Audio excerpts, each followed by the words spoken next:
Saudara-saudari yang saya kasih dalam Kristus, malam ini merupakan malam gembira bagi kita, karena malam ini adalah pemuncak bagi kita, pengikut-pengikut Kristus, bagi iman kita. Karena malam ini saudara-saudari membawa arti yang mendalam, sangat-sangat mendalam bagi kita yang percaya kepada Kristus. Karena malam ini kita merayakan kebangkitannya dari kematian. Kebangkitannya dari kematian ini artinya saudara-saudari, Yesus hidup, Yesus hadir, Yesus menyertai kita sampai selama-lamanya. Itulah yang telah dijanjikan Yesus. Dan inilah saudara-saudari menjadi kegembiraan yang sungguh-sungguh bagi kita.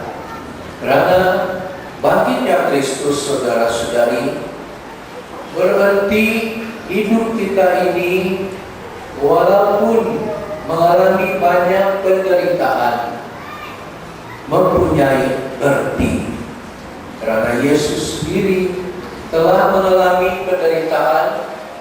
Dia disalibkan, dia mati, tetapi dia bangkit. Demikian bagi kita saudara-saudari yang percaya kepada Kristus, kita juga mengalami hal itu dalam hidup kita.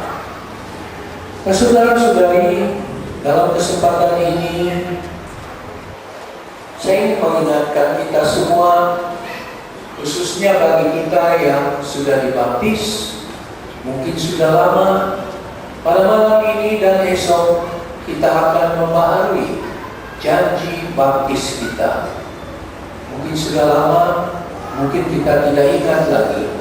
Mungkin waktu kita dibaptis, kita masih bayi lagi.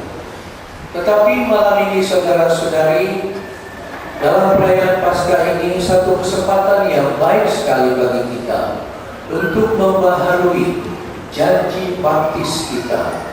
Artinya saudara-saudari, kita mau membaharui dan menetapkan komitmen pribadi kita kepada pribadi Yesus. Inilah yang sangat-sangat kita perlukan.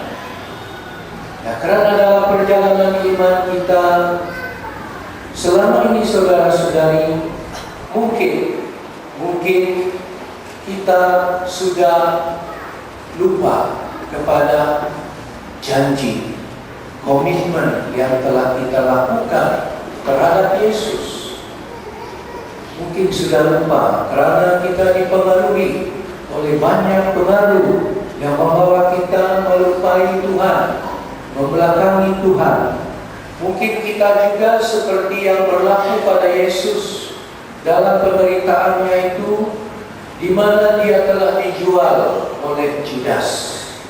Kita juga mungkin pernah menjual Yesus karena kita berkompromi dengan nilai-nilai duniawi.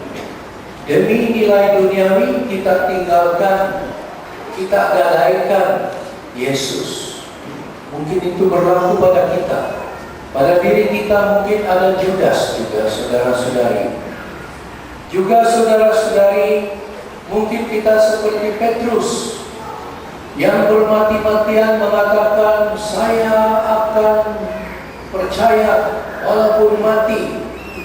Sekali dia berhadapan dengan cabaran, orang-orang mengatakan kepadanya, kamu adalah pengikut Yesus. Petrus terus menjadi takut dan dia menyangkal Yesus sebanyak 3 kali. Mungkin kita juga saudara-saudari dalam hidup kita pernah menyangkal Yesus, karena kita juga berhadapan dengan cabaran. Kita merasa takut kalau kita bilang dengan jujur ini adalah kebenaran. Mungkin kita akan dilepaskan dari kerja atau apapun. Mungkin itu yang berlaku pada kita, maka kita sanggup menyangkal Yesus juga seperti Petrus. Saudara-saudari, mungkin juga dalam diri kita ini, dalam perjalanan iman kita, ada juga sifat-sifat pemimpin-pemimpin Yahudi yang telah buta, yang tidak mau melihat kepada kebenaran. Karena itu mereka terikat kepada kesombongan diri dan mereka tidak dapat menerima Yesus, sehingga mereka membawa orang lain, orang ramai mau condemn Yesus. Mungkin juga ada sifat seperti itu pada diri kita karena kita juga ada kesombongan. Maka kita tidak dapat melihat dan mengenal apa yang benar.